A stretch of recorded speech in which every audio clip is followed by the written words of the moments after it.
that we offer you to provide you value for your case interviews or for your consulting process, but also to let you learn more about Highbridge, right? To have a glimpse of what we do at Highbridge and perhaps consider us for as a bootcamp for your preparation. Today's session is about resumes, cover letters, and tests. Don't underestimate this phase, right? A lot of people go very confidently. Yeah, all my friends got past the resume phase because I'm of this particular university and I'm surely gonna get it. That's no guarantee. There's no guarantee that you're gonna get past this phase. Therefore, don't waste your chances. Put all your effort in creating great resumes and cover letters. We'll talk more about that in a second. And tests, right? Start preparing for the tests early. You will not have a lot of time to prepare once you get the invitation to do the test. So this session is also to make you aware that if you really want to do this, if you really want to go to a consulting firm, you should start preparing early. For those who don't know me, I will introduce myself. I'm from Brazil. I'm a bit older than most of you here, I guess. And I lived in a few countries abroad, right? So I lived in Switzerland. I came back to Brazil for my business degree, but I also spent time in Europe and Australia for a bit. And now I'm back to Europe in Berlin. So once things are normal, if you are around, pop up and let's have a coffee. As for my career, I've started businesses very early during college. I had a couple. I spent 5 years in consulting, getting some skills I wanted. I launched my coaching company and app, the Case Interview Academy. Then I joined a startup called SumUp. I started my own app, and now I work on Highbridge, basically 150% of my time. And where did it all start? Well, as a coach, I've coached a lot of candidates, hundreds of candidates to get top job offers. So once you once you become an interview expert, you see how much there is to do, right, to prepare candidates. And it's not only about methodology, but also business sense, right? Some people think, oh, let me just learn how to crack a case and I will do a bunch of cases with my friends and I get the gist of it. But the issue is you don't get a top offer if you don't show above average business judgment, right? A way of thinking that partners with 20 years of consulting experience are impressed that you have at such a young age. And that's why we created Highbridge, because you need to go beyond to get the top job offer. You need to spend quite a bit of time connecting the dots, building your business sense to eventually get the top offer, the final round, positive results. And at Highbridge, we don't focus only on interviewing skills. We focus on consulting skills as well. Because after all, guys, what everybody wants is not to get into McKinsey, Bain, or BCG, etc. What everybody wants is to have a happy career, right? So we focus on interviewing first. We spend a lot of time building those thinking skills that really gets you to think like a consultant, right? Think logically and straight like a consultant does. But also, we move on to teaching you how to work like a consultant. What are the hard skills? Excel, pages, creating storylines for your clients, dealing with data, and soft skills, right? Convincing clients, structuring conversations, having good meetings, managing your boss. So everything you need to really succeed and be happy, right? Because as you know, the main complaint and the main downside of consulting is long working hours. But this is not a must. Right? You can do a lot of things against it and to manage, to have a sustainable lifestyle based on the learnings of our faculty, right? We spend collectively over 100 years there. So you have a lot to share about that. And finally, we have the third module, the Consulting Leadership School, which comes 1-2 years after you completed the case interview course. So you already are a rock star associate, ready to become a manager, but there are many things you still need to learn to be successful. All of that delivered by a team of very passionate faculty that we select among the top ex-consultants. So we only have McKinsey Bain BCG faculty, plus we test them to get really the best teachers for you. You can check out what our students think of us. Hybrid is a very young company, right? So it's a 1-year-old company. So our students are still going to be interviewing very soon, but they already started securing great jobs in companies they target. But without further delay, let's jump into our topic today. I know it's Saturday, guys, but buckle up because we have a lot to share. And I know it's just a 90-minute session, right? I will try my best to provide most of the value for your time here. But of course, we don't have time to go through all of the important things that matter, of course, right? And I'll do my best so that we finish the workshop on time. Maybe we run a little bit over time, but that's because of the amount of content we have. Your resume and cover letter. Well, those are documents that you really have to put your best effort on because they tell a lot about you. Those are the pieces of paper that represent you where you cannot go, right? You cannot go to the HR room and present yourself. So you send those papers and they tell a lot about you and how you work. Because technically speaking, you have a lot of time to prepare them and improve them, right? It's almost unlimited time to improve your resume and cover letter. So there's a point in time where you decide to submit it. And if you submit resumes and cover letters that are not well formatted, missing stuff, unclear, with typos, with, I don't know, with, Microsoft Word format instead of PDF, right? If you make those mistakes on a document that you technically had unlimited time to work on, what can I expect of you when you have limited time, actually very limited time to deliver client-ready documents when you're in consulting? So I'm saying this to raise your awareness that you do have to overinvest time in your resume and cover letters because they show how professional you are with the documents you submit, right? At Highbridge, we get a lot of resumes that are really, really flawed and with clear problems that the person could have corrected before submitting. So do think about that and do your best, right? All right, resumes. Let's start with resumes first, and then we move on to cover letters. How do you say that you changed a light bulb in your resume? Single-handedly managed the successful upgrade and deployment of new environmental illumination system with 0 cost overruns and 0 safety incidents. Yes, it's all about framing, guys. In consulting, your resume and cover letter, right, they do their job if they get you an invitation to do the tests and games, right? Because at every stage of the selection process, the candidates are back to the starting line. So after the resume stage, you go to the test or game stage, you clear it. After you clear it, you go to the interviews, and you're always starting from the starting line. They are not looking at your resume to decide whether or not you passed the tests or you passed the interviews. So each stage is independent, and they try to do so to eliminate biases.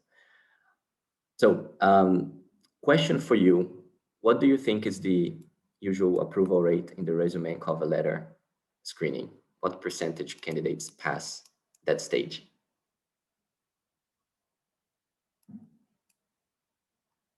30%, 5, 25, 5 to 10, 10. Yeah, we have ranging from 5 or for 1% to 40%. Okay. Well, of course, it depends on the firm, it depends on the office, but with the data we have from the firms, it's about 10 to 20% approval rate in the resume phase, right? So about 1 every 10 or 1 every 5 resumes they receive is invited to proceed to the second phase, which is tests or games. And here the approval rates ranges from 20 to 40%. So that's about the chance you have to pass and to get invited to an interview. During the interviews, the approval rate is 10 to 20%. So a firm will sometimes interview 10 people to pick one, or sometimes 5, but it depends a bit on the firm and in the office. And if you multiply those approval rates, you will get, of course, to 1 to 3%, which is the real overall fee rate that the firms apply in their selection. So a lot of people want to be consultant, and not a lot of people get to become a consultant. And that's why you are here, right? So on a Saturday, and it's very good that you're here because it already means that you're receiving more information than your competitors, and you're also probably above average driven. So your drive is higher than the average, as today is a Saturday. So guys, you have to understand that it's not about you, it's about your CV screener, right? He or she is the one you have to serve, like they are your client, and they evaluate your resume, so they are gatekeepers. And you have to understand their job, right? It's very hard to assess people, especially through a piece of paper that they themselves wrote, right? Probably full of biases and 30 to 50% of lies. Then you have time constraints. You have a lot of CVs, as you saw, like you receive tons of CVs. And people who select, they are risk averse, right? They prefer to say no to a candidate that is maybe a yes, right? Than to say yes to a candidate that's probably a no. So they have so much supply of candidates that they will easily dismiss someone with some problem, for instance, on their resumes. And therefore, you have to have the conscience when you're preparing your resume, you have to give it out to people for them to read and to understand how they perceive you, right? How your client perceives you, because your resume will be judged very quickly. And therefore, it has to be flawless and dense with achievements. I will talk more about that in a second. Let's talk about what resumes or what the qualities they're looking for are about. What do you think are the 3 main qualities that the CV screener is looking for in your resume? Write on the chat some qualities you think they are looking for.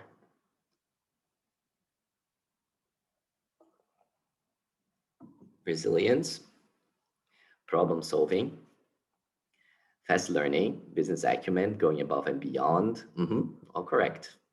Critical thinking, problem solving, leadership, analytic, business acumen, leadership, experience, learnability, creativity, managerial problem solving, teamwork, patience, good, multitask solving, conciseness. Yes, guys, of course, if you're screening a CV very fast and you have limited time, naturally, for that, you have certain filters you are using, but you're not using 15 criteria, like all of that you mentioned. Of course, all of that is important, but you're focusing on a few things that matter most and make your job faster. And those things are problem solving, intellectual caliber, ability to solve tough analytical problems, drive, stamina, energy, or entrepreneurship, you may call it like that, to go above and beyond, like mentioned, and leadership skills, even if it's just like very early stage leadership skills, people skills, and the ability to persuade, influence, right, and coordinate groups. So this is what firms are looking for. And there are some unofficial criteria also that they will not tell you or tell on the website that they're looking for, but they use those to guide their decision making as well. What do you think are the unofficial resume criteria?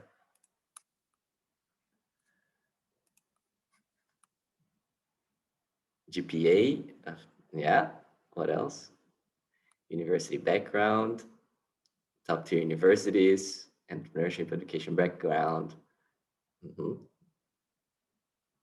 Yes, exactly, guys.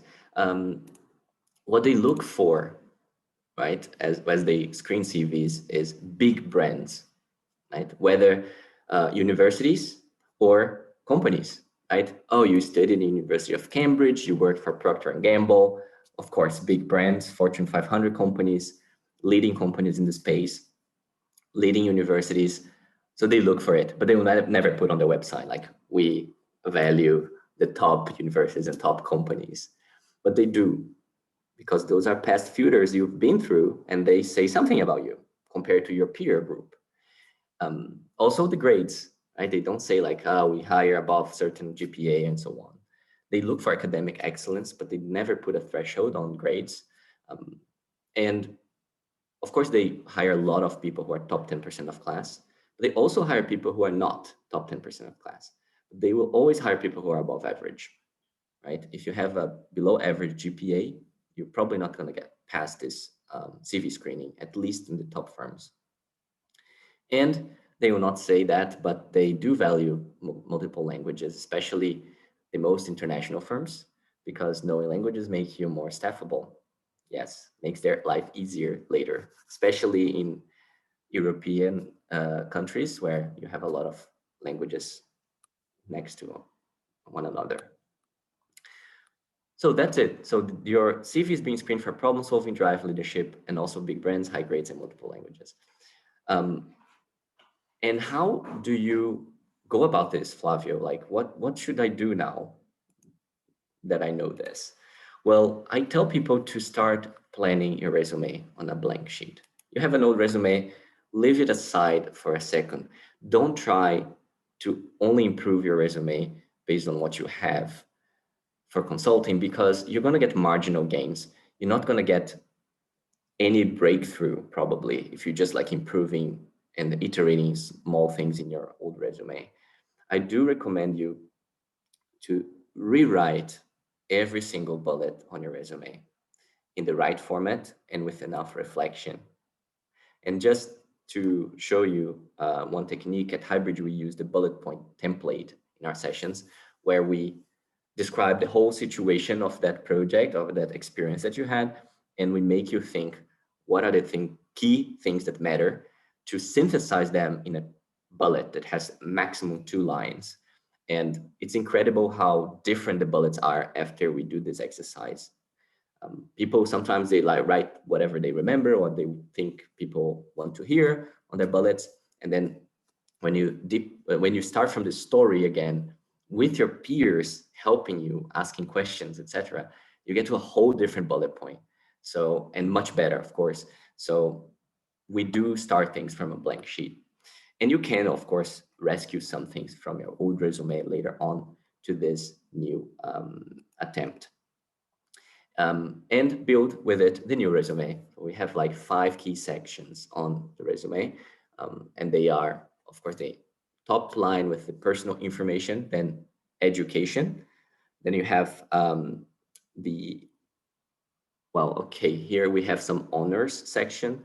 Then we have experience and some other skills that you have in the end, right? Extracurriculars as well. So this is a good format. I'm going to talk about more about format in a second, because there's something really important you have to know about format. But before we do so, let's talk about the bullets, right? Bullets are the meat of your resume. What do you think are the important characteristics of a good bullet point on your resume? Tell me in the chat, how does the bullet, how should the bullets look like? Or what are the important things?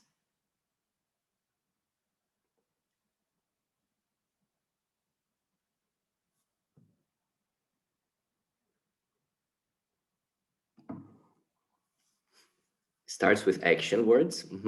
Thanks. Good. Best stuff in the beginning. Short and attractive, for sure. Quantifiable. Summarizes the achievement. Quantifiable. Should be written in a sentence. Highlights. That's all correct, guys. I think you have a good uh, instinct about resumes. You probably already did some research when writing yours. Um, a bullet has to be challenging.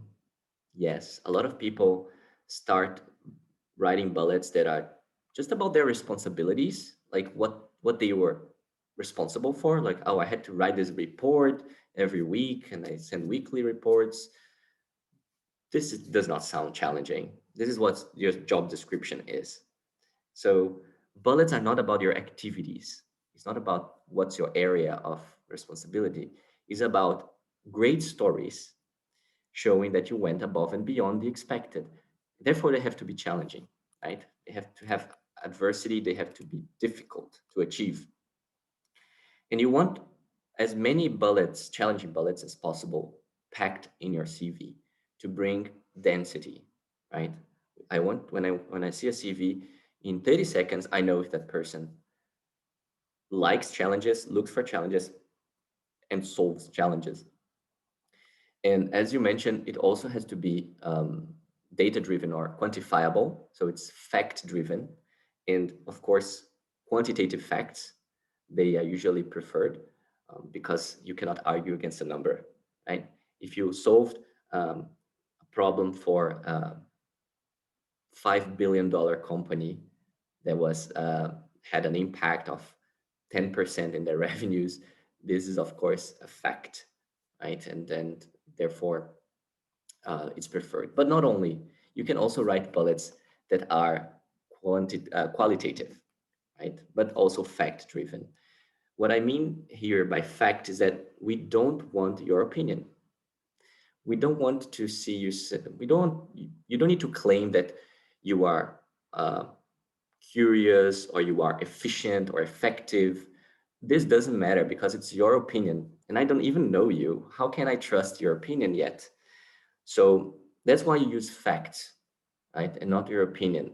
And so the best resumes, they are like newspaper headlines. They are full of facts, as much quantitative as possible, right? And also results oriented. Results oriented. Um, Try to come up, like try to show your story's impact, what you did and what happened. This is not always easy. It's maybe the most challenging part because a lot of projects you worked on or organizations or in other assignments, they are still ongoing. So you don't know exactly what happened in the end, what was the final result of that project. So you have to, at some point, you have to, yeah, to just put what you know about it, but try to be as much as you can results oriented, because this is definitely something consultants value a lot, right? And the opposite of it is, of course, process oriented, right? If you only talk about what you did but never what happened, that's not results oriented. You also mentioned other important things like verb first, writing in the sentence format. There are other things such as um, use precise language, the best words that you can to convey that story. You can use up to 2 lines. You can frame your bullets so they sound better, right? It's not a problem. Actually, consultants, they are magicians with language to frame things. Um, but you should not go beyond a certain line, right, and exaggerate. Because if someone asks you a story, like to elaborate that story on in an interview, it should never sound like you super like blew the story and exaggerated and it's actually much less than what it sounds on paper. So you should stick to something you can defend in a story verbally.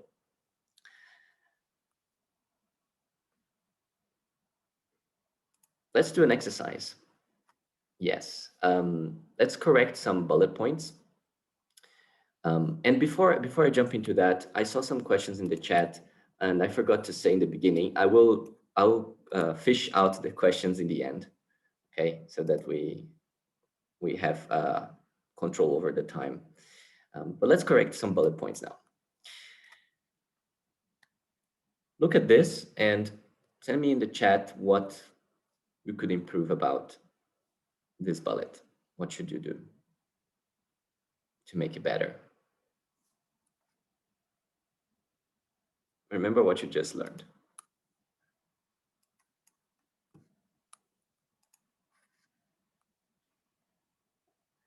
Yeah, quantify how many workers,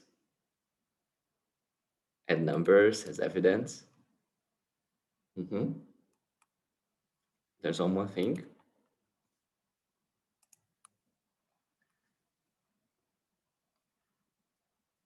How quickly? Okay, that's a good more quantifiable ways to do it. How quickly? Yes. The other thing that I would change in this bullet is that the verb should be first, right? And you don't need the word successfully. It's redundant. So you want to cut out those words from your resume. Yes, reduce superfluous words. Here, we could say that the bullet could improve, right, by a lot. If it was reduced, instead of successfully reduced the injuries compensation by 90% in a 1-year period, right? By how much and how quickly? Through the introduction of a comprehensive employee incentive program. So the how is already there. And the end result is there. It's fact driven. It starts with a verb. So use data and improve your bullets like that, right? This is a very basic, but you will find for sure some bullets in your resume that are not yet following that rule. Now let's try another one. Improved firms' federal compliance by establishing organization-wide leave of absence process. What do you think can improve there? Oh, yeah, let's see. Impact, yes. What is improved? What is improving the compliance? Can you improve the compliance? Well, here, guys, it's a bit more advanced, right? So we look at those things as well. Compliance is not something you improve. You either are compliant or not. Either you follow the rules or not. So it's black and white. So you can bring the firm back to compliance. That's the right language here. Or maintain the firms within compliance by establishing organization-wide leave of absence process.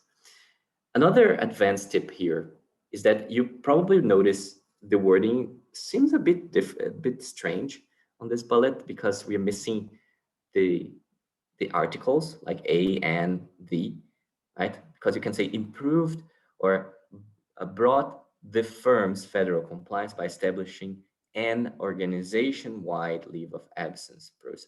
But actually, it is widely accepted that your bullets don't have A's and this. So you can cut them out. You still can understand perfectly the sentence.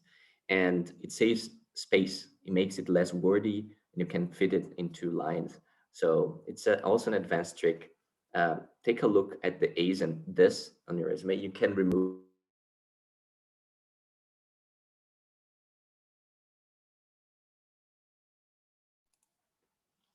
Okay, I sometimes unmute myself by accident. It's a very common thing on Zoom.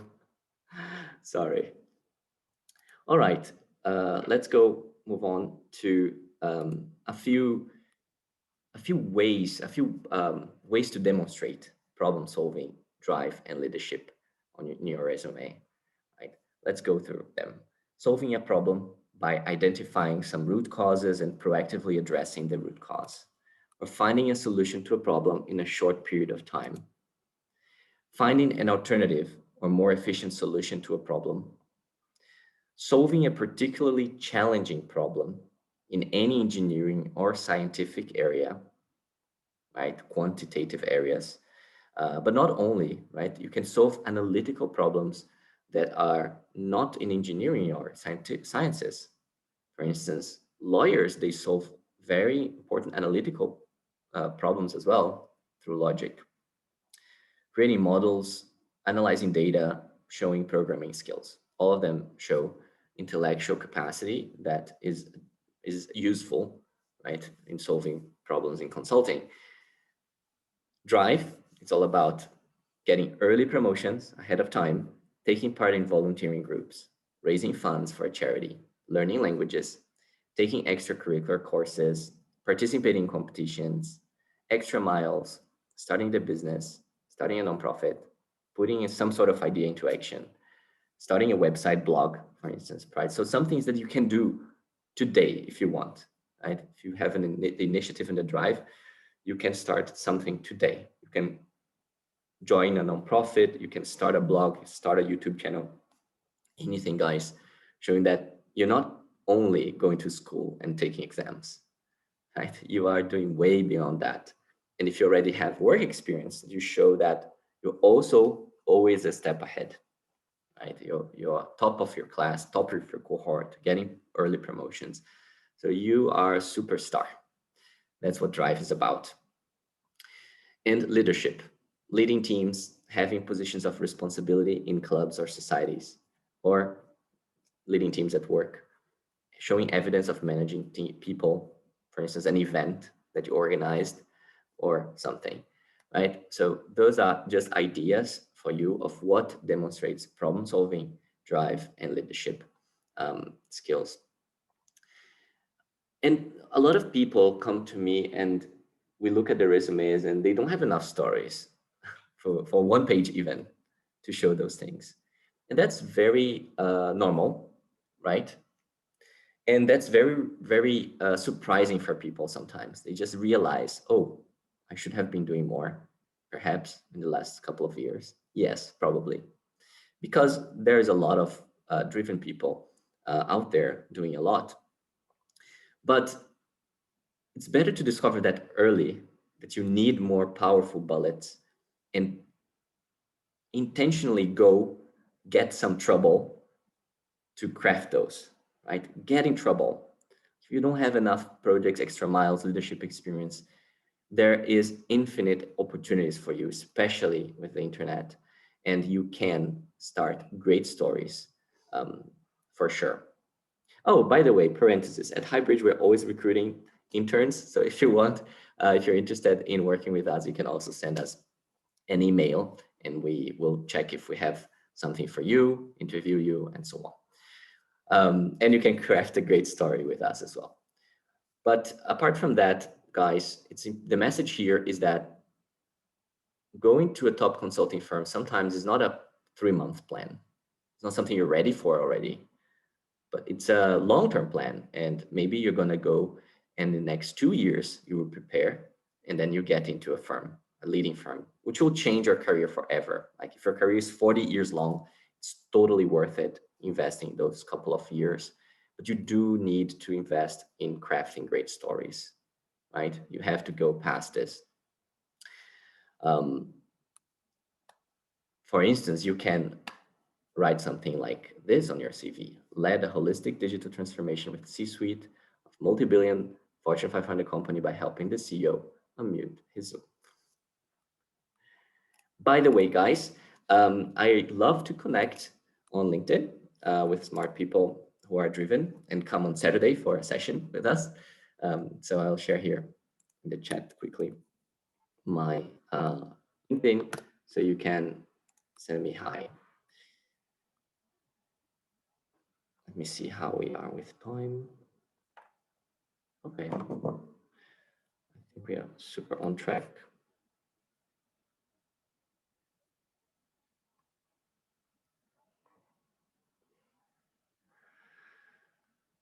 All right, so maybe, just maybe, you have too many great bullets. and and you are thinking about how can I fit the content in just one page, because we definitely recommend one-page resumes. Right? More than one page is only for people who have like over 10 or 15 years of work experience. And even so, one page might make more sense. Why? Because it's easier to compare candidates and to quickly look at a page and check if we want to proceed. And two, it helps you make a more, let's say, helps you make a denser resume with more achievements per square inch. So you want to put all of your best stories in that one page. And the so-so average stories that are not impressive, you leave them out, right? So that's how you decide. I'll show you an example. I'll show you my resume, for instance, that has 3 pages, right? But that's the raw material. Let me see here. Yes, you can see. So this is my resume. I haven't updated it in a while, but you have here my personal data, my education, my college, my experience, my work experience, and I listed here all the bullets that I could think of. My previous job, and before that, what I did in consulting, what I did in my master's, what I did in my first consulting firm, ADL, what I did of entrepreneurial experience, like my companies and so on, and my hobbies, languages, and courses. So you see, there are 3 pages of resume here. I would never submit this to any firm. I would tailor it to what the position is looking for.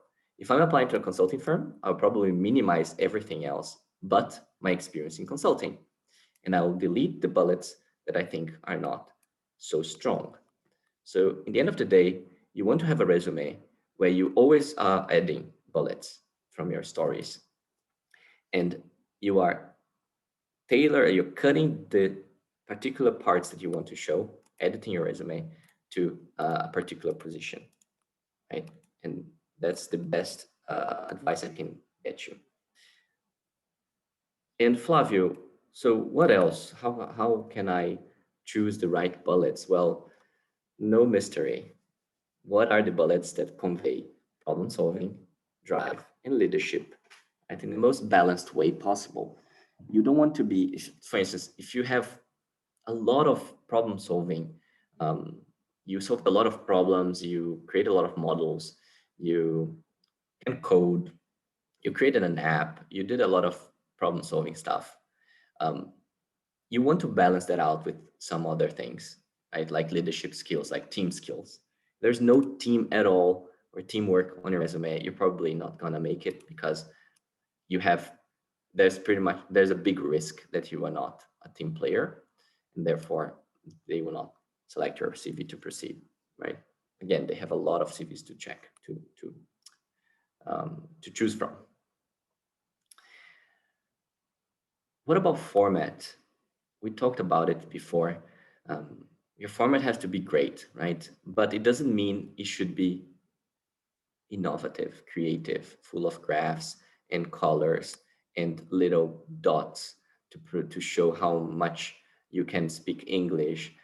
I would totally not recommend creative formats for consulting. Here you want to follow the most plain format that you can have, which is also the Harvard Business School format, which shows that you are focused on content, not format. And it's easier to read, it's easier to compare, understand your CV, and it means that you are well connected with other people who also use that CV, right? As you know, HBS is a leading business school, and therefore it doesn't hurt to follow that format at all. And about formatting, even small things like, for instance, a little bit of extra space here, or a weird line there, or a word that got cut, this is something you have to look for and fix, right? Run through a few times your CV, correct every imperfection. Again, you have pretty much unlimited time to submit that piece of work. How will you submit pieces of work under pressure with high quality if you don't do that one well. Here, I do recommend you to avoid being creative, as we said, and show attention to detail. And guys, don't be, let's say after the session, a few people get underconfident. It's like, I don't think I have what it takes. Guys, it's a matter of persistence. It's a matter of like, how much do you want to be a successful consultant, right? And perhaps make a great exit to another company and another leadership role later. So eyes on the future. You can craft stories, but craft stories consciously, right? Craft great problem-solving drive leadership stories that you are proud of telling later on to your interviewers, not only now, but also in the future, right? For other things that you are being interviewed for. And they are, of course, great conversations as well, right? Work on the type of bullets you want to have in your resume. Sometimes the journey is not 3 months, sometimes the journey is 2 years. Now let's talk about cover letters. And then we're going to have a quick break just to breathe, drink water, go to the toilet. And I'm going to walk you through tests and games. Cover letters. Some people say, well, why should I spend time on a cover letter if they don't read it? Well, that's true. Some CV screeners or cover letter screeners, they don't really read the cover letter. And the reason why is that oftentimes they feel they can make a decision based on resume alone. However, we estimate that 50% of the cover letters get read. And that's enough for you to put your best, right? Also, you don't want to write a plain cover letter that you downloaded a template of and just say, dear sir or madam, to whom it may concern, I'm Flavio, I really want to work for consulting because I'm brilliant and I hope you consider my application. Thank you. Right? It's not about that. It's about being unique and being a great, interesting person and using the cover letter to highlight or to cast a light on the dark parts of your resume. What does it mean, Flavio? Well, you want to tell a story in your cover letter, and you want to do 3 things. You want to show what motivates you, right? Why do you do the things that you did? Because this is not on your CV. That's why I say the dark parts. We know what you've been doing, but we don't know what drives you, what motivates you, right? What is your purpose in life? What do you want? So the cover letter can be used for that. Also, it reinforces the resume with your main accomplishments. Because if there's something that you're really proud of and it's really hard to achieve, and you think it's very relevant, you can also mention it in your cover letter to reinforce your CV. And it also has the unique ability to explain your non-obvious choices. Well, what does it mean? Sometimes we see a resume and it's not pretty obvious. Sometimes it is. This person went to uni that, they are applying to an internship, they already had, I don't know, student club experience and other nonprofits, and they traveled a lot, they wrote a blog, etc.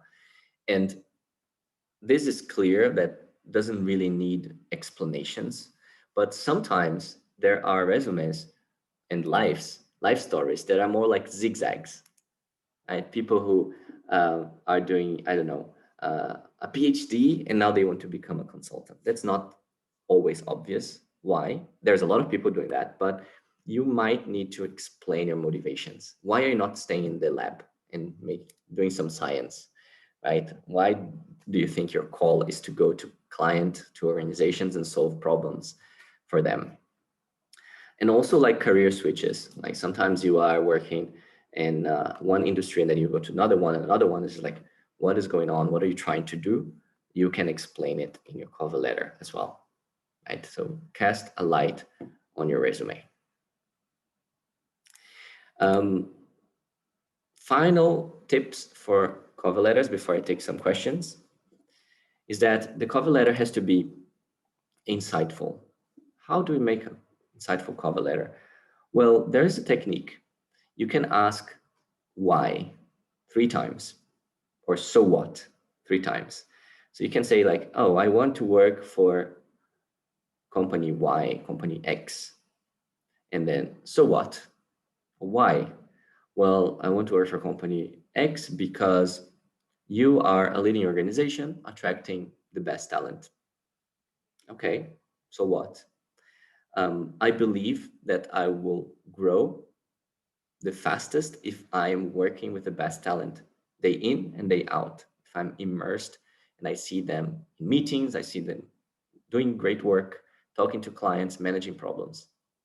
Okay, that's why you want to work for firm X. You want to be around talent.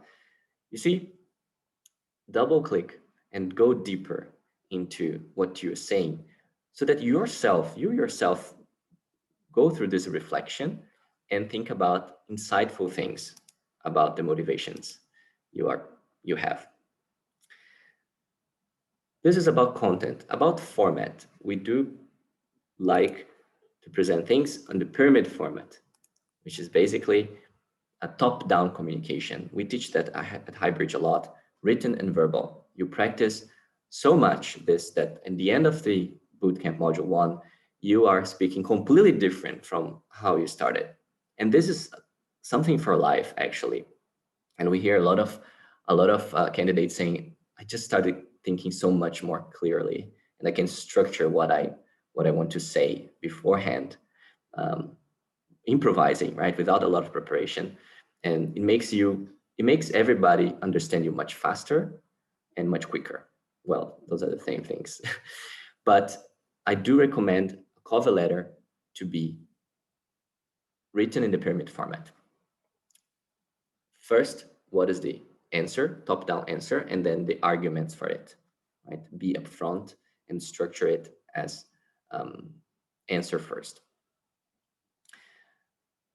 Strong ending, of course, you want to keep your reader there until the end.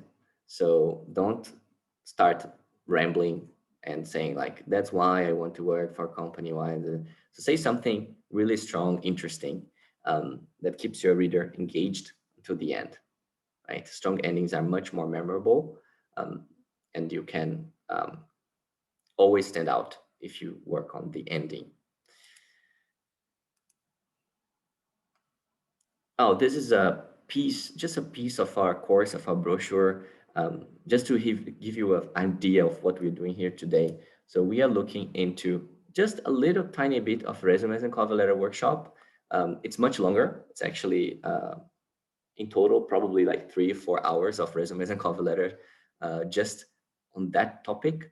And we of course cover everything else that you need for your consulting interviews, right? From personal fit to learning how to do estimations, to improve your problem solving test ability and networking. Some people here never got the chance to be interviewed, so they need networking advice, how to get a partner to refer you to the selection process. And what is the bootcamp actually about? It's 7 weekends, right? The module 1 case interview, that's the first one you take. It's on Saturdays and Sundays, so you need a lot of drive and energy, especially if you already are working Monday to Friday. But this is something that can really change your future. But you have to come with energy, right? You have to come with like every 15 minutes of Highbridge has a lot of insight, applicable insight. And this is natural because, as you probably are aware of, we only get paid if you get into a company. So everything we do, every minute we spend with you is to improve your chances. We never have like, in this meantime, there's no blah, blah, blah, no bullshit, nothing, just to improve your chances. And depending on your region, you have a comfortable time zone to attend, and even a comfortable language. So you can check out Brazil, Portuguese, Asia Pacific, encompassing all the way from India to New Zealand, all in English, EMEA, Europe, Middle East, and Africa, which is in English as well, China in Mandarin, and Americas, America, North American, and South American, Central America too. You can download this brochure later. I will not go through this, but you can see that we have a very, very structured methodology. We spend time in each of the 7 skills needed in the case interview in depth, right? I will actually post here for you if you want to take a look later. Make it easy. All right. If you're more a visual person, you can also watch the curriculum instead of reading it. It's a easier way to understand what we're teaching. Okay, and finally, I just wanted to say one more thing before a quick interruption. We have scholarships even, right? We not only get paid when you get a job, but we are giving our best students in the selection process 10 merit-based scholarships where you can pay really nothing at all, right? Or part of the contract, the income share agreement. Regardless of the scholarship, we are really inclusive and we welcome everybody who wants to give it a shot in getting to Highbridge as a stepping stone to do better in consulting, right? So yeah, people who already applied, we are processing the applications and you should receive the answer up to 5 days after the deadline of your region. So check out the deadline of your region up to 5 days after you will receive your answer, but probably sooner than that. We'll see. Okay, guys, before we do more today about tests and game and share some secrets, please take a break. Let's come back in 3 minutes again.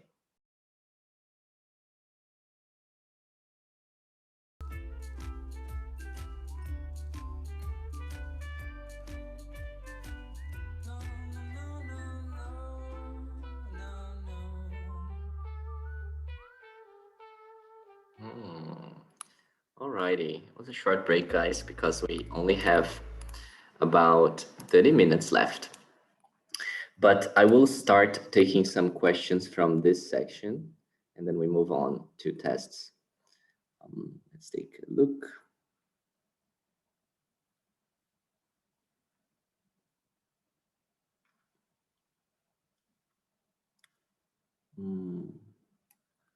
I don't see any questions. I already answered the questions here. Okay.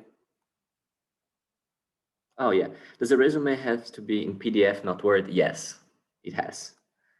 Right? Because Word, it's just a matter of like, you open a Word document and then suddenly your autocorrect underlines every single word in red because it's a different language your computer is set up. So it looks very ugly. And it can even change the format. And PDF is guaranteed that the format will, almost guaranteed the format will stay the same in any machine. So yeah, any other questions about resumes, cover letters?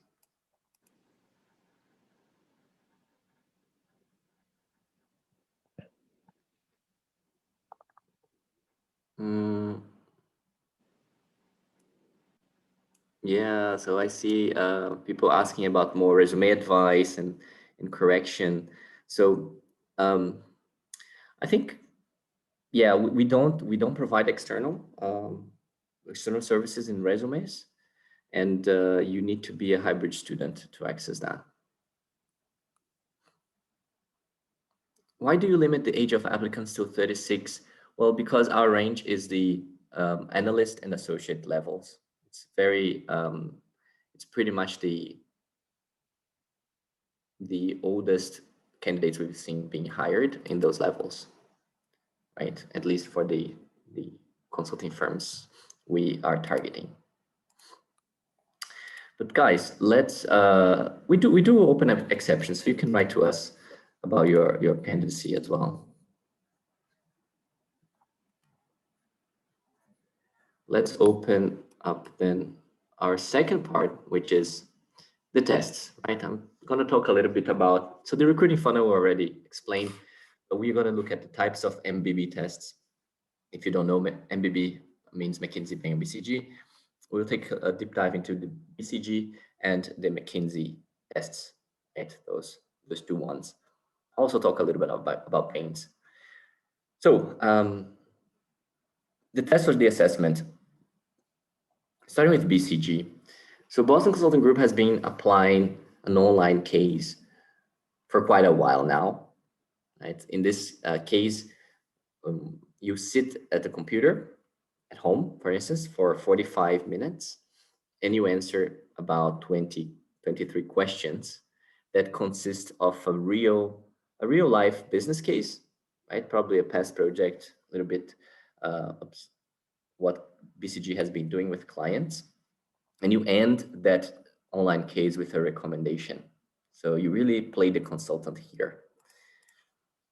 The test is roughly 40% math and 60% data analysis and reading comprehension, right? Consultants, they are strong, they have to be strong in both. And you get 3 points for each correct answer, and you get -1 point for each incorrect answer as well. Nobody knows exactly because the firms don't tell us, but the unofficial sources cite that you need 70% of the total score to get through, right? That's give or take the cut. And this is actually true for all of the other tests we know, except for we don't know exactly how some games get rated, what's the cut there. How to prepare for the BCG online test and many other online tests. Well, you have two options. Either you come to Highbridge, but you don't need to, so you can prepare with other sources as well. But get a study guide.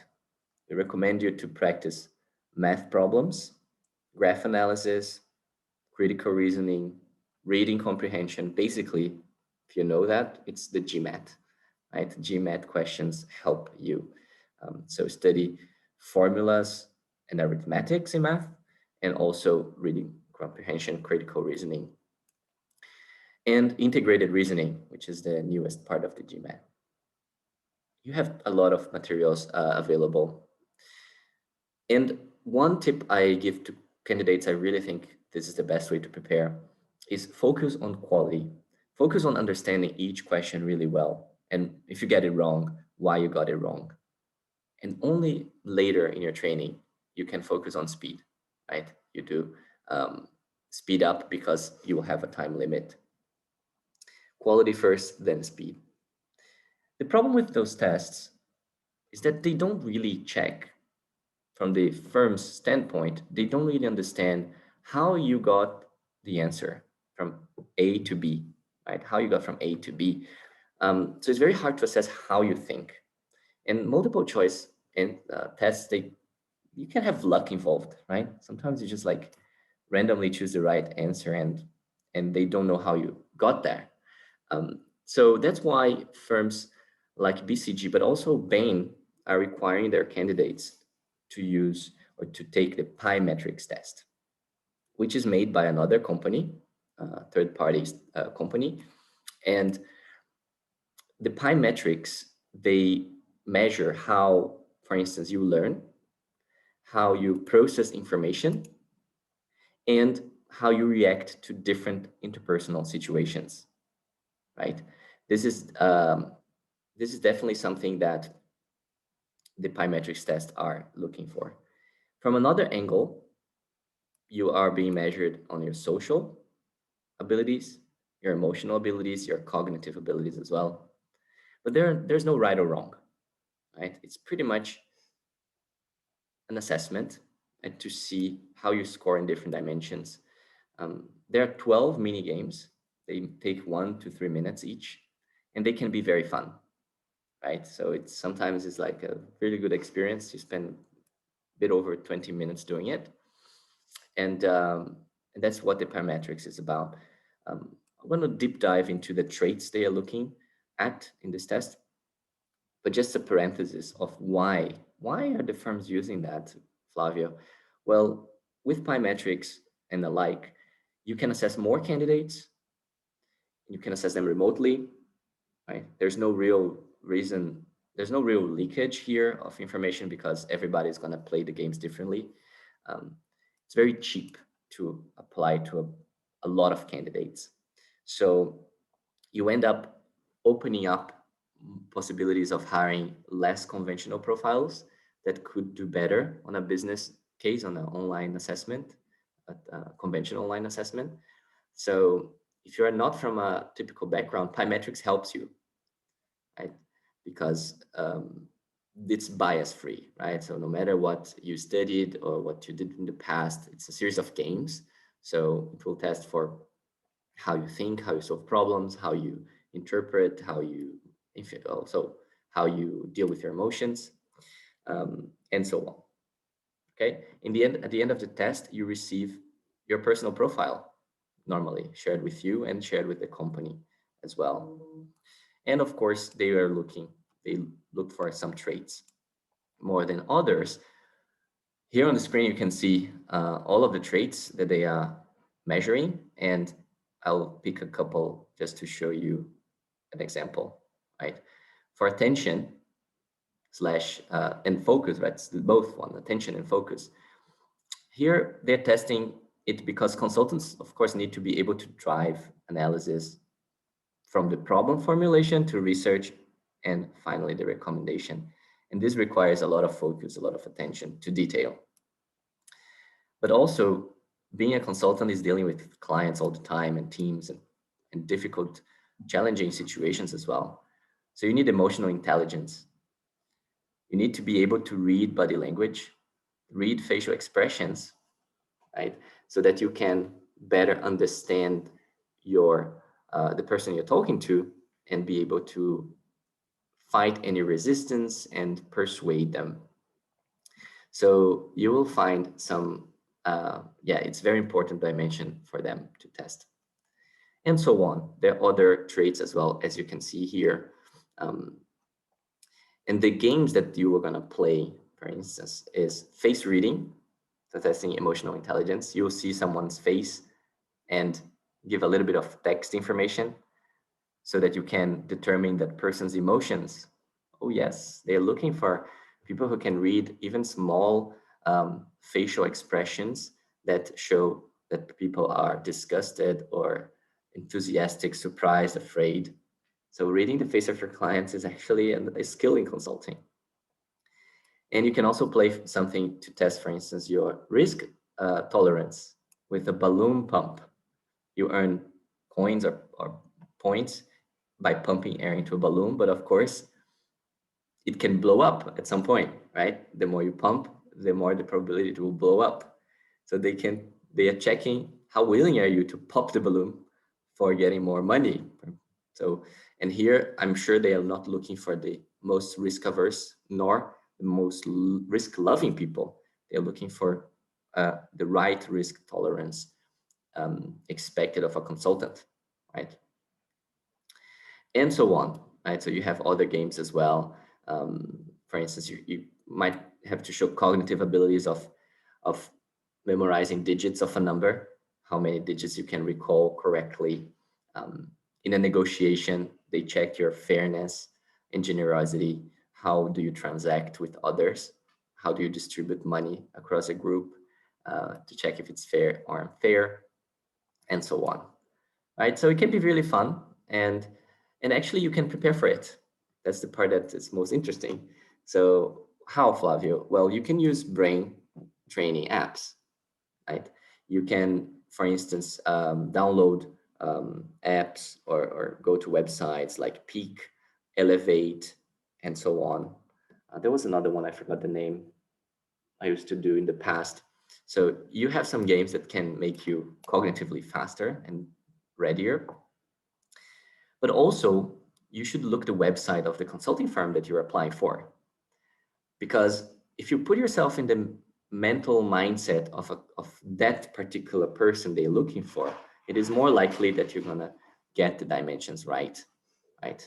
It's not completely up to you to manipulate that, because some of the things are really testing your cognitive ability. How fast can you spot a different color? How long can you focus on something? But at the same time, for some things, you can get yourself in the shoes of a consultant. And of course, guys, a good night of sleep, a quiet environment to do the test, a good enough computer, not super old, because there can be, of course, some penalties when things are very slow.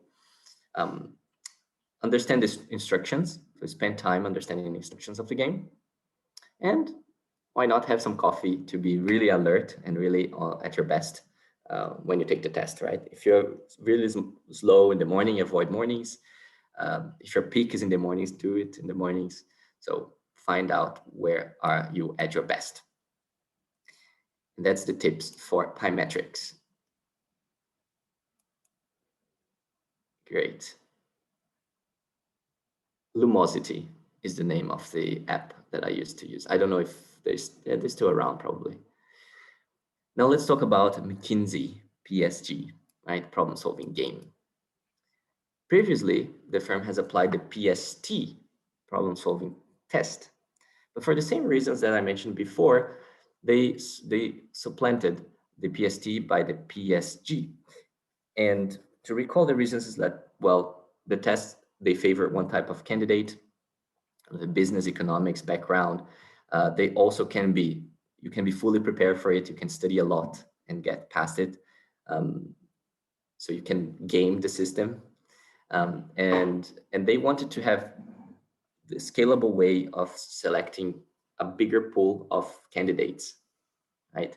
McKinsey says that recruiting needs to pay attention to diversity. Of course, one of the values you find on McKinsey's website is diverse leadership, right? If you can manage diverse teams, not all the same kind of people from the same backgrounds all the time, because this yields the best business results.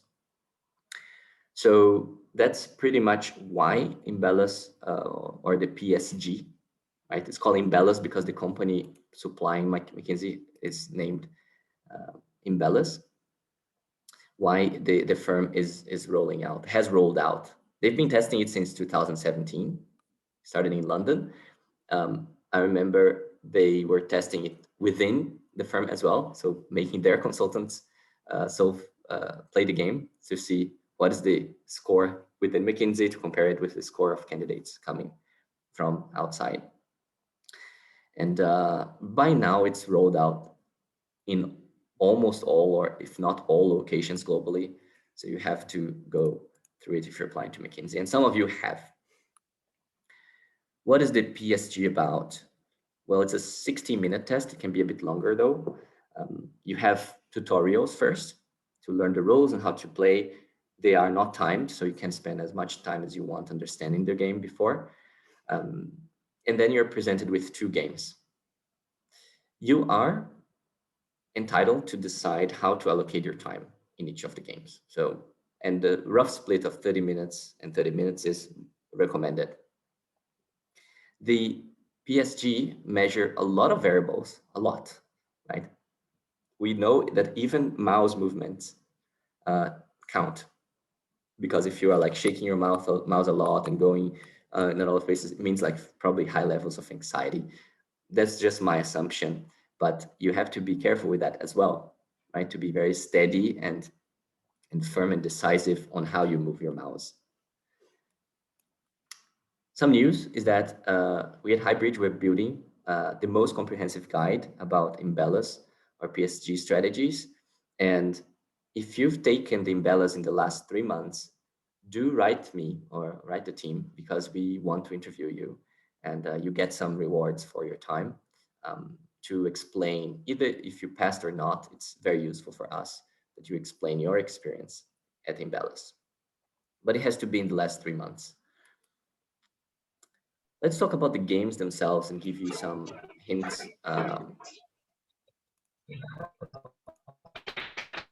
Oh, wait a second. I have to mute someone. Yeah, okay. All right, so the most common games are ecosystem creation and tower defense. And we have the emerging game, disease and disaster identification, most likely to appear in the US. but probably going to be rolled out after they have enough data about how candidates perform. But you're going to get two games. Very common, the first ones, the ecosystem creation. You have to create a sustainable ecosystem, right? Or a food chain by selecting the right animals and the right plants and putting them in a location that makes the supply chain the most stable. And here you probably need to adapt to find a strategy. One of the strategies is finding the location first. You can find if it's going to be mountain or sea, what's the environment there, the sun exposure of this location, the humidity levels, and then you have to put the animals, maybe even 60 different types of animals and plants, according to their environmental needs and the calorie needs, how much they have to eat and how much they provide, the calories provided to other animals. That's why it's a food chain. You have to balance. So there are a few principles you have to follow here, and I'm gonna mention a few. One of them is being hypothesis driven and prioritize. What does it mean, Flavio? Well, it means that in the hypothesis driven approach, you choose the most likely answer very quickly. So you have to choose the location quickly. And then after you decide the location, you fix it. And then you start changing, adding new hypotheses or more specific hypotheses of what are the animals you want to start with in that environment, and then adapt and go this way. If you overanalyze things, which is the contrary of being hypothesis driven, you will never get anywhere, right? If you try to calculate everything or optimize the location, which was the best location from the start, it's going to be too much data for you to analyze. So you have to make decisions, test it out. And in the hypothesis driven approach, if something doesn't work, you take a step back and you try something different. You also have to be able to organize information. And a lot of people successfully passing ballots by using paper and planning ahead what is the food chain they want to build. And of course, looking at the big picture, having systems thinking and understanding how things interact with each other. This is what they're measuring here the most. How can I prepare? Well, you can read, of course, read the experience of others through guides, but you can also play games that require you to think systemically and build a sustainable system. For instance, SimCity. So maybe some of you have already played. You build a city. It's very fun. You have to pay attention to a lot of variables and balance things out. It starts building your skill sets. It's not a perfect match to the game you're going to play, but it does require many of the same principles. The second game is tower defense, right? And here, typical game, you have a lot of apps about that you can play. So I can tell you up front, this is easier to prepare for. And in this game, you're going to have like rats coming to eat up your plant that you have in the middle, and you have to use barriers and some elements to hinder that. So the barriers can be like forest or rocks that you put on the map, and you can deploy animals to attack the rats as well, such as eagles. So this is also fun, and it's testing if you can predict, if you can plan and strategize something. And also, since there are 3 rounds of invasions, then if you can respond to new information, right? Because the animals, the rodents can come from different directions, and the things that you deployed, depending on your strategy, will still work, maybe not, and you have to change your strategy on the fly. And this is, of course, an important trait for consultants who are facing new information a lot, and they have to quickly change their strategies. Then you have the other games, less common nowadays, but soon rolled out: disaster management and disease management, where you are trying to find out, it's more of an investigation. You try to find out what's going on behind a disease that's been spreading among animals. You have a lot of data to work with. And the disease management is also something you have a lot of data, you have to create a solution for it. So basically the whole consulting process is there. Identify the root causes of a problem. You have a lot of data. You have to organize and identify the best solutions, also with a lot of data.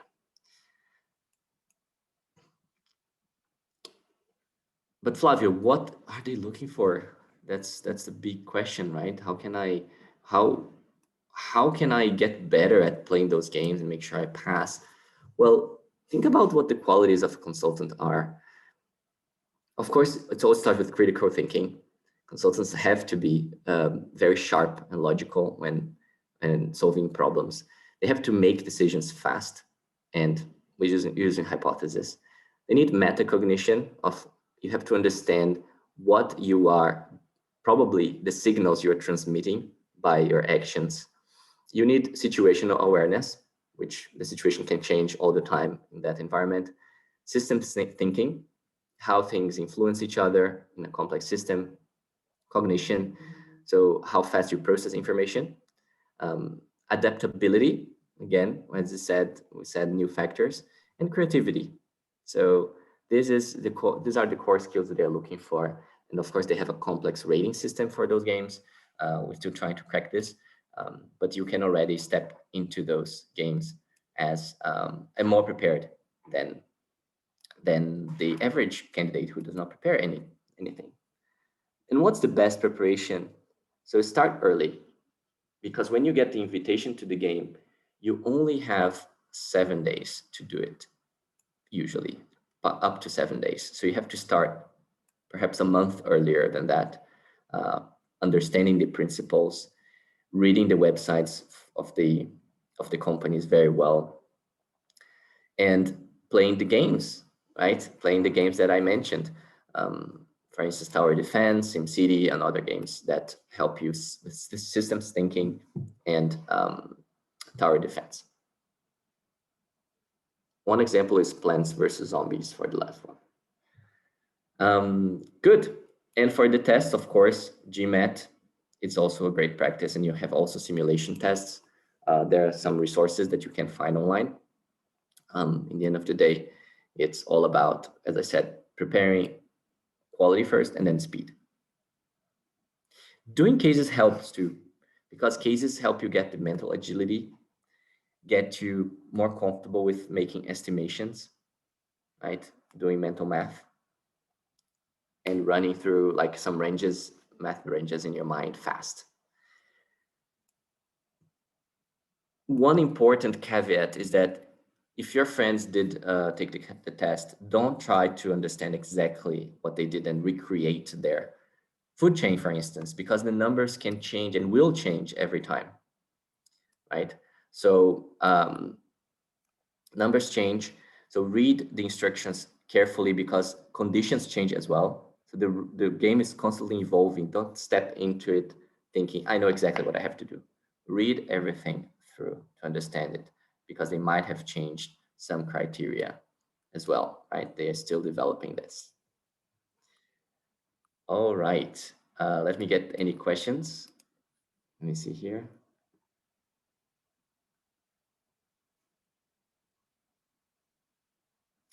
Yes, you need to do a lot of calculations and estimations. Does AlphaGo helps? I don't know. I don't know AlphaGo. Chess, perhaps chess helps because you develop your ability to process different scenarios, right, and hold them in your memory. So it's also brain training. So avid strategy gamers would have a slight edge for ecosystem creation. Yes, gamers in general will have an edge here in all of the games. Because guys, games is like gym. That's the truth. Like it's like exercising. If it's a silly game, of course, maybe it's not so useful, but most games require you to be thinking and strategizing and making decisions to get better and better. So gaming helps, definitely. That's why we recommend it.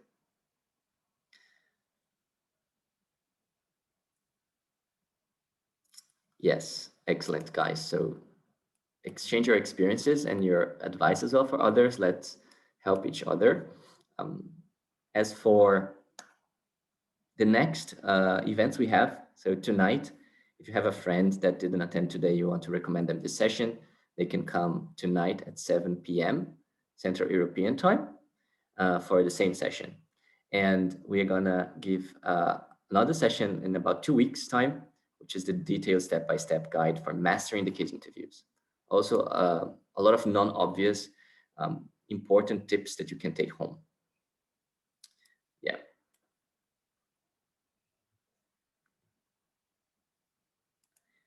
People ask me, so I'm gonna go walk through with you through this in a minute. When you apply to Highbridge, which is very fast, it takes only 2 minutes, we do your CV screening. If we screen your CV and select your CV screening, we ask you to pay an application fee, right? That's the only fee or only payment you will ever pay before Highbridge. It depends on the region where you are applying the application fee, so you have to check how much that is in your region. But it is a commitment that we ask for you to show that you're really serious about this, right? That's why we ask a small application fee.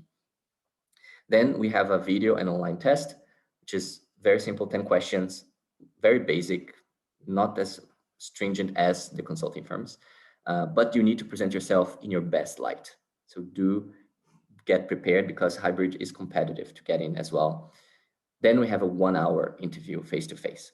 It is a case and a fit interview, but again, here it's a reflection of the consulting selection process, but we're not looking for ready candidates, trained candidates. We're looking for potential, right? So you can come relaxed to this interview.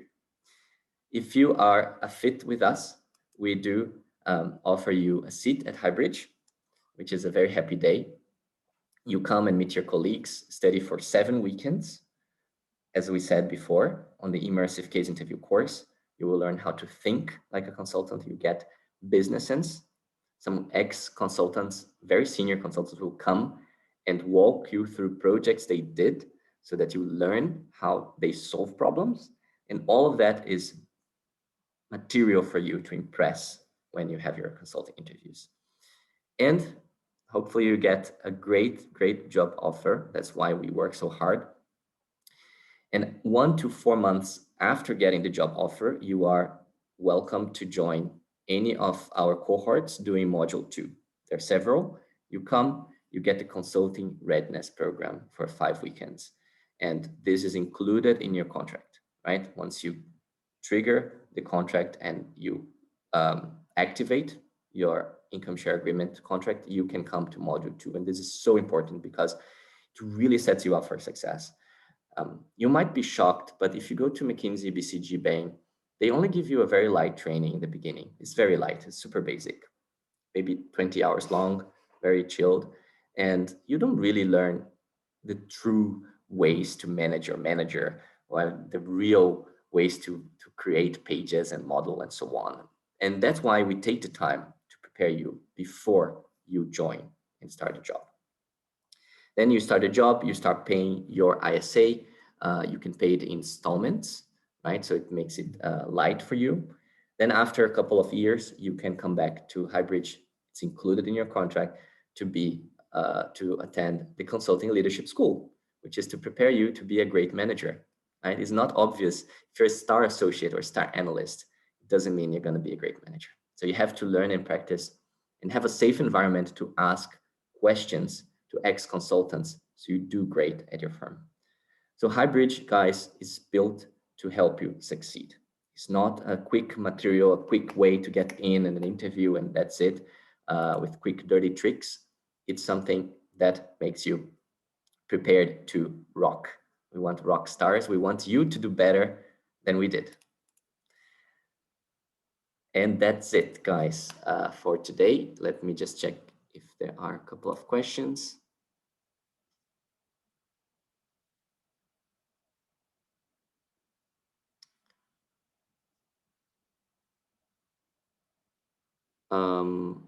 The sessions, so no, the sessions are, oh, let me see here.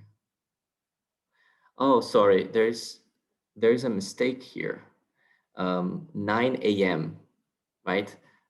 There's the session in the morning and the session in the evening, 9 a.m. and 7 p.m. So thanks for asking, I will correct it. You can also check on the website and register there. Okay, guys, I see more specific questions here. What games and websites can we use to get our hands dirty on the PSG? You can check out my friend's website, strategycase.com, for sure. Florian is a friend and also faculty, and you can check his guides there. And there are some others on the web as well, on Google. I see some specific questions here. Do consulting firm consider freelancing work experience?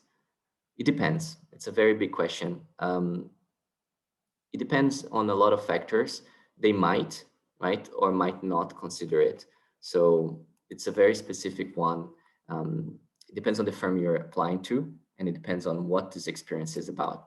If you are fresh out of college, I think that's a very good add-on to your CV in most cases. If you're not, if you've been out for over like 10 years, then it's perhaps not necessarily valued.